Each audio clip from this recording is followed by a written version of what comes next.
एक बार गणेश जी पृथ्वी पर विचरण कर रहे थे। वहाँ अलग अलग जगह पर अपने अलग अलग भक्त देखकर उन्होंने विचार किया, क्यों ना पता किया जाए इनमें से मेरा असली भक्त कौन है और कौन दिखावा कर रहा है।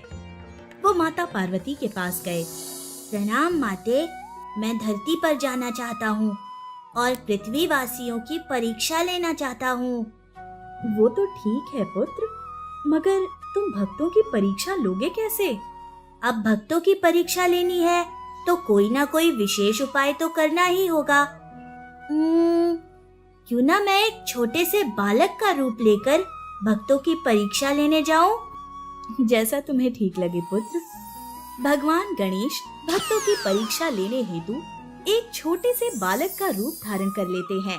बालक का रूप रखने के बाद उन्होंने परीक्षा लेने के लिए एक हाथ में एक चम्मच में दूध लिया और एक हाथ में एक चिमटी चावल और गली गली आवाज लगाने लगे।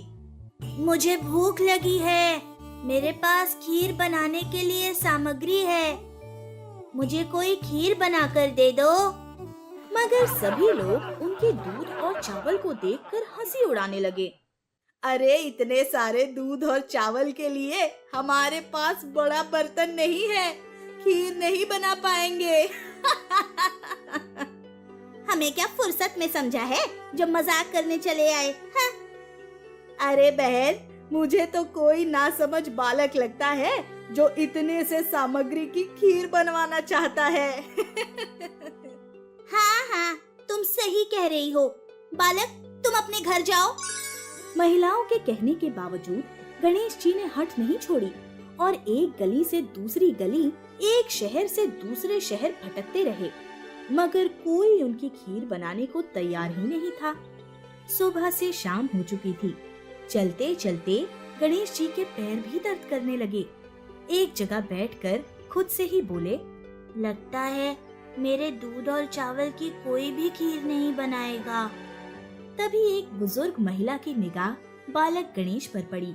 उसका हृदय पसीज गया और उसने सोचा, ये बालक भूखा प्यासा खीर बनाने के लिए घूम रहा है, क्यों ना इससे सामग्री लेकर अपने घर की सामग्री मिलाकर खीर बनाकर खिला दूं। और उन्होंने गणेश जी से कहा, लाओ बालक, ये दूध और चावल मुझे दे दो, मैं तुम्हारे लिए खीर बना देती हूँ। माता, ऐसे नहीं, आप ये सामग्री लेने के लिए अपने घर से कोई बर्तन लेकर आ जाइए। बुजुर्ग महिला अपने घर के अंदर गई और एक कटोरी लेकर बाहर आई। लाओ बेटा, तुम्हारे दूध और चावल इसमें डाल दो। आप तो बहुत छोटा सा बर्तन लेकर आई। खीर बनाने के लिए 2 बड़े बर्तनों की आवश्यकता होती है। अपने घर का सबसे बड़ा बर्तन लेकर आइए। बेटा, तुम थोड़ा सा तो दूध और चावल लेकर आए हो, इतनी सी सामग्री के लिए बड़े बर्तन की क्या आवश्यकता? नहीं, आप तो बड़ा ही बर्तन लेकर आइए। ये बच्चे भी बड़े हठी होते हैं, एक बार जिस काम की सोच लेते हैं वो करके ही रहते हैं। अब बच्चा कह रहा है तो बड़ा बर्तन ले ही आती हूँ। बाल गणेश के कहने पर बुजुर्ग महिला अपने घर का सबसे बड़ा तपेला लेकर आ गई। गणेश जी अपने हाथ से चावल और दूध जैसे ही बर्तन में डालने लगे, वो बर्तन पूरी तरह भर गया, मगर हाथ के दूध और चावल खत्म नहीं हुए। बुजुर्ग महिला अपने घर के सारे बर्तन लेकर आ गई। सारे बर्तन दूध और चावल से भर गए। ये सब देखकर बुजुर्ग महिला को बड़ा आश्चर्य हुआ, मगर गणेश जी मंद मंद मुस्कुरा रहे थे। माई, जब तक आप खीर बनाओ, मैं स्नान करके आता हूँ। बेटा, इतने सारे दूध और चावल की खीर तो बहुत सारी बन जाएगी। इतनी सारी खीर का हम लोग क्या करेंगे? हाँ, वो तो है, खीर तो बहुत सारी बन जाएगी। आप ऐसा कीजिए, सारे गांव को अपने घर पर भोजन के लिए आमंत्रित कीजिए। भोजन में सभी खीर का प्रसाद ग्रहण कर लेंगे। ठीक है बेटा, जैसा तुम्हें उचित लगे। तुम स्नान करके आओ, तब तक मैं खीर बना लेती हूँ और सारे गांव को निमंत्रण भी दे देती हूँ। बुजुर्ग महिला ने बड़े ही चाव से सारे लोगों के लिए खीर बनाई। बहुत सारी खीर बनकर तैयार हो गई। खीर बनाने के बाद वो गांव में सभी लोगों को भोजन करने के लिए निमंत्रण देने गई। आज मेरे घर खीर प्रसादी बनी है, सभी लोग मेरे घर ही भोजन करना, ठीक है? बुजुर्ग महिला की बात सुनकर सभी लोग आपस में बातें करने लगे। अरे अम्मा, तुम सारे गांव को खीर खिलाने के लिए निमंत्रण दे रही हो, मगर तुम अकेली इतने लोगों की खीर कैसे बनाओगी? सुबह एक बालक चम्मच में दूध और चावल लेकर घूम रहा था खीर बनाने के लिए, और अभी ये अम्मा जी आई है घर पर खीर का निमंत्रण देने के लिए। आज सुबह से ही ये खीर का चक्कर आखिर है क्या? अम्मा, आपके घर में ही खाना खाने को नहीं है और आप सब लोगों को खीर खाने के लिए निमंत्रण देने आई हो। आप फिक्र मत कीजिए अम्मा, हम लोग आपके घर पहुंच जाएंगे। लोगों को निमंत्रण देकर बुजुर्ग महिला वहां से अपने घर चली गई। अरे, तुमने हाँ क्यों कर दी खीर खाने के लिए जाने के लिए? वहां जाकर कुछ भी नहीं मिलने वाला। वो तो मुझे भी पता है, मगर एक बार चलकर देखने में कोई हर्ज है क्या? उनका मान भी रह जाएगा और हमें पता तो चले उन्होंने खीर बनाई है या नहीं। सभी गांव के लोग धीरे धीरे बुजुर्ग महिला के घर के पास एकत्रित होने लगे।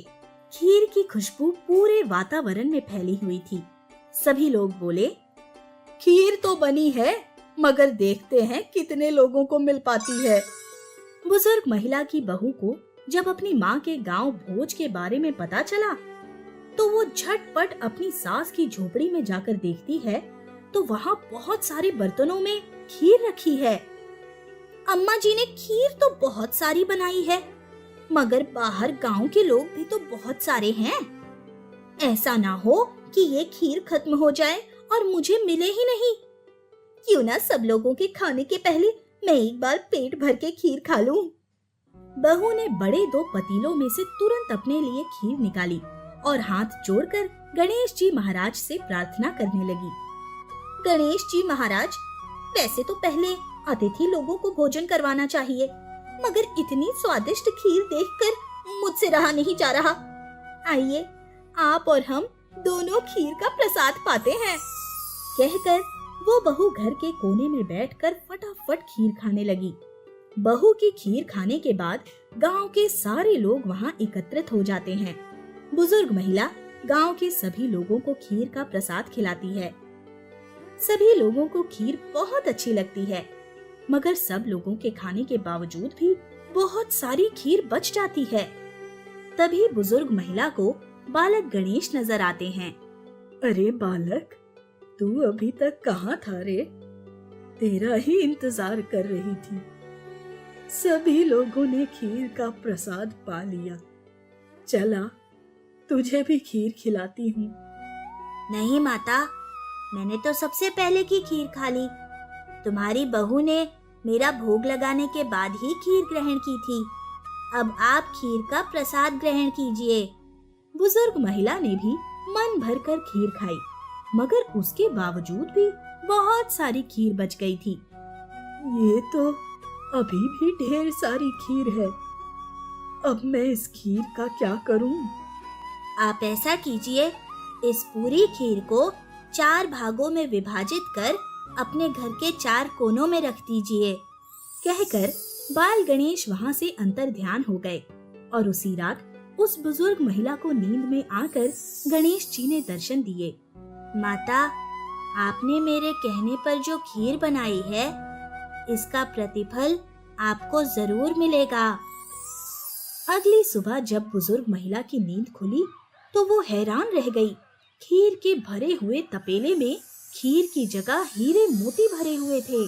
गणेश जी महाराज, आपका बहुत बहुत धन्यवाद। लगता है बच्चे के रूप में आप ही मुझे दर्शन देने आए थे। आपकी कृपा हम भक्तों पर सदैव यूं ही बनाए रखिएगा। जय श्री गणेश।